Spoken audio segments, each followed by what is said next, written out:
হতাশা এবং অবসাদগ্রস্ত এই জীবনে আমরা ইদানিং হন্যে হয়ে মরি একটু মুক্তির খোঁজে। খুঁজে ফিরি সেই পথ, যে পথ দিগন্ত বিস্তৃত এবং ধুধু মেটো প্রকৃতির আদর মেখে যে পথে আমরা পৌঁছে যাব মুক্ত প্রান্তরে, যেখানে রোজের বজ্র কোলাহল ভুলে মা ধরিত্রীর কোলে খানিকটা সময় হেসে খেলে বেড়াতে পারবো। মুক্তির স্বাদ নিয়ে গ্লানি ধুয়ে ফেলতে পারবো। আর মুক্তির চরম সীমা পরমেশ্বরের দরজায় হাজিরা দেওয়ার থেকে ঊর্ধ্বে কখনোই যেতে পারে না।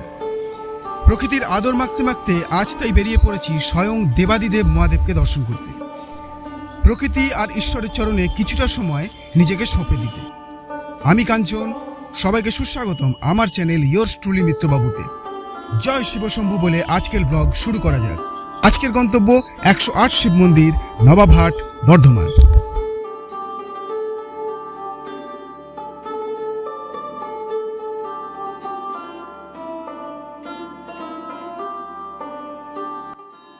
সবাইকে সুস্বাগতম। আজ 11ই মে 2024, আর আজকে আমার গন্তব্য নবাবহাট, বর্ধমানের 108 শিব মন্দির। ঘড়িতে সময় সকাল 6:55। টিকিটও কেটে নিলাম উত্তরপাড়া টু বর্ধমান, ভাড়া পড়ল 25 টাকা।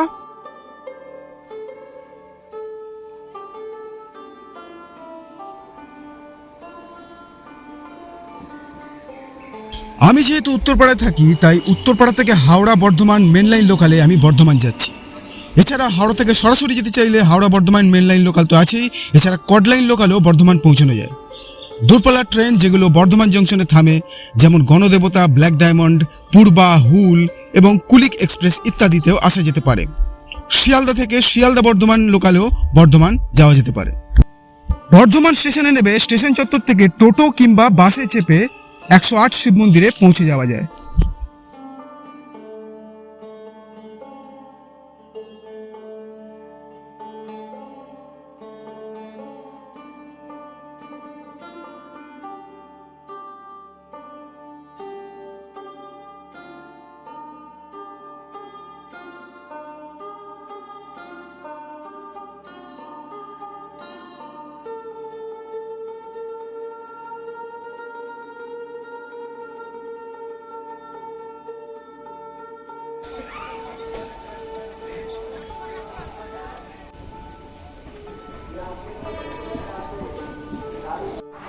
অবশেষে এসে পৌঁছলাম বর্ধমানে। এখন সময় হচ্ছে সকাল 9:30। ট্রেন আমাদের থামিয়েছে হচ্ছে 3 নম্বর প্ল্যাটফর্মে। এরপর এখান থেকে স্টেশনের বাইরে যাব, টোটো বা বাসে করে 108 শিব মন্দির নবাবহাটের দিকে রওনা দেব।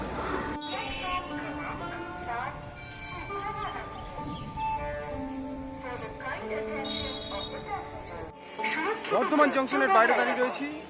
এবার এখান থেকে টোটো ধরবো এবং 108 শিব মন্দির নবাবহাট বর্ধমানের দিকে রওনা দেবো।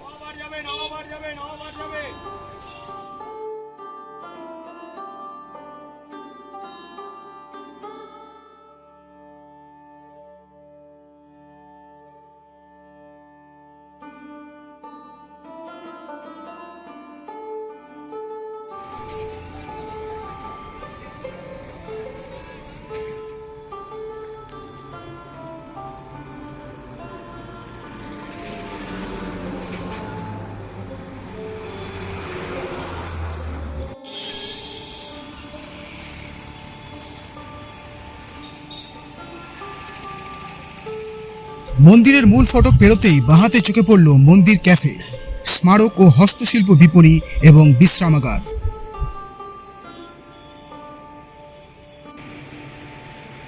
ডান পাশে বড় সাইনবোর্ডে পার্কিং ফিজও মেনশন করা রয়েছে। তার ঠিক পাশেই চোখে পড়ল অপূর্ব হরগৌরী মূর্তি এবং নটরাজ মূর্তি, যা নজর কাড়তে বাধ্য। এবার মন্দির অফিস থেকে 2 টাকার নামমাত্র প্রবেশ কুপন সংগ্রহ করলাম। এই কুপন মূল্যটি মন্দির পরিষ্কার পরিচ্ছন্নতা ইত্যাদি বজায় রাখার জন্য ধার্য করা রয়েছে। 1 টাকা মূল্যে এখানে জুতো রাখা যায়। এবার মূল মন্দিরে বাবার চরণে হাজিরা দেবার পালা। প্রবেশপথের ঠিক ডান দিকে ধূপ ও মোমবাতি ইত্যাদি জ্বালানোর জন্য বিশেষ স্থানের বন্দোবস্ত করা রয়েছে। মূল ফটকের ঠিক সামনেই অবস্থিত রয়েছে নাট মন্দির এবং নাট মন্দিরের ঠিক পিছনেই পূজা ও নৈবেদ্য সামগ্রী কেনার একটি দোকান। মন্দিরের পূর্ণাঙ্গ লিপিবদ্ধ বিবরণ, ব্যক্তিগত পূজা ও অনুষ্ঠানের জন্য যোগাযোগ মন্দির অফিসেই করণীয়। মতামত ও অভিযোগের জন্য ভিজিটর বুক এবং মোবাইল নম্বরও প্রোভাইড করা রয়েছে। এবার 108টি মন্দিরের একাংশ প্রদক্ষিণ করে নেওয়া যাক।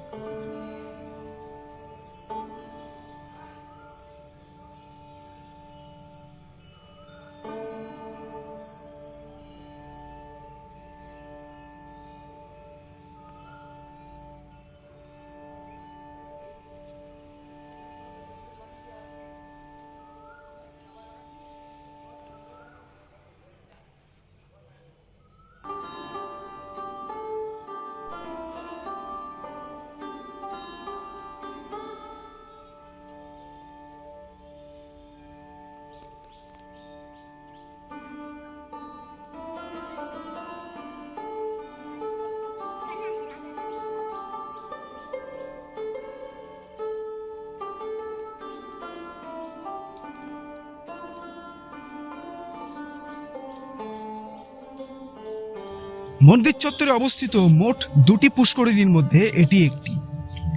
অতি মনোরম প্রাকৃতিক দৃশ্যাবলিতে সমৃদ্ধ গোটা মন্দির চত্বর।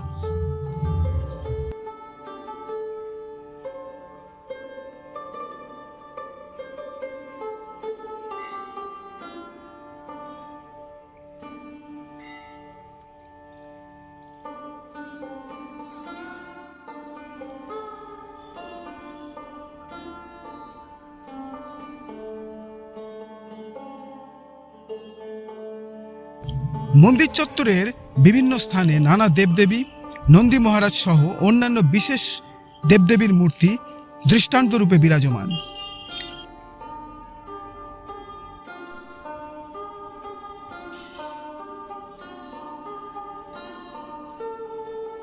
সারা বছরই এই মন্দিরে ভক্ত সমাগম হয়, তবে বিশেষ পার্বণগুলি যথা শিবরাত্রি, নীল পূজা ইত্যাদি এবং শ্রাবণ মাসে দূর দূরান্ত থেকে ভক্তের আগমন ঘটে। শিবরাত্রি উপলক্ষে 7 দিনব্যাপী বসে বিশেষ মেলা, বসে প্রদর্শনী, চলে নানা ধর্মীয় ও সাংস্কৃতিক কর্মকাণ্ড। আবারও প্রদক্ষিণ বৃত্তে প্রবেশ করে দেবাদিদেবকে দর্শন করে নিয়ে চলো। প্রতিটি মন্দিরের আয়তন 10 ফুট বাই 10 ফুটের, যার উচ্চতা 15 ফুট।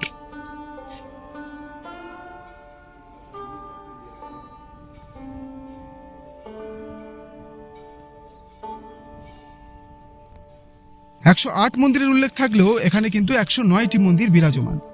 মহারানী বিষ্ণুকুমারী এই মন্দিরগুলির প্রতিষ্ঠাত্রী। নির্মাণ কার্য 1788-তে আরম্ভ হয় এবং 1790-তে সম্পূর্ণ হয়। নির্মাণ কার্যে লক্ষাধিক টাকা ব্যয় হয়েছিল বলেও জানা যায়।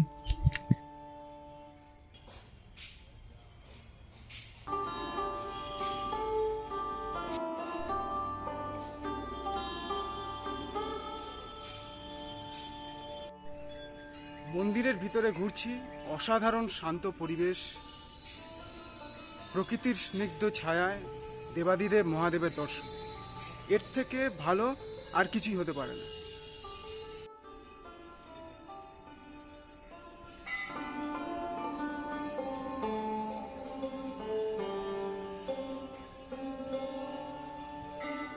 আমার তো দারুণ লাগছে, আশা করি তোমাদেরও ভালো লাগছে।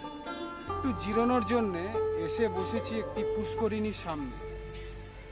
কারোর স্মৃতিতে এই পুষ্করিণীটি বানানো হয়েছে।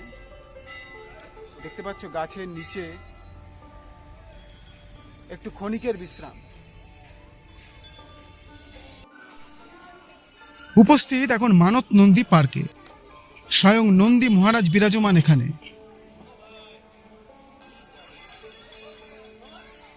রয়েছে সুবিশাল মানত বৃক্ষ।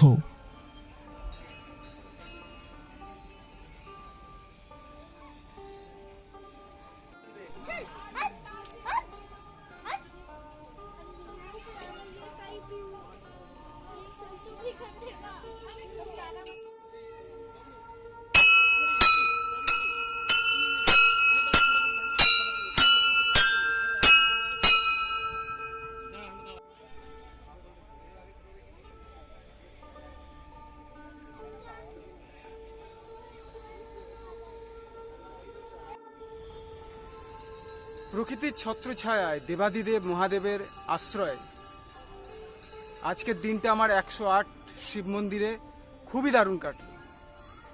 আশা করি তোমাদেরও আমার এই ভিডিওটা বা এই ব্লগটা ভালো লেগেছে।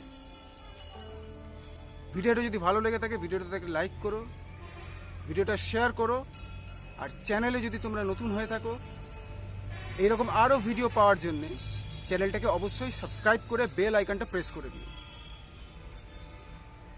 আজকের মতো আমি বিদায় নিচ্ছি, আবারও দেখা হবে অন্য কোনো নতুন ব্লগে,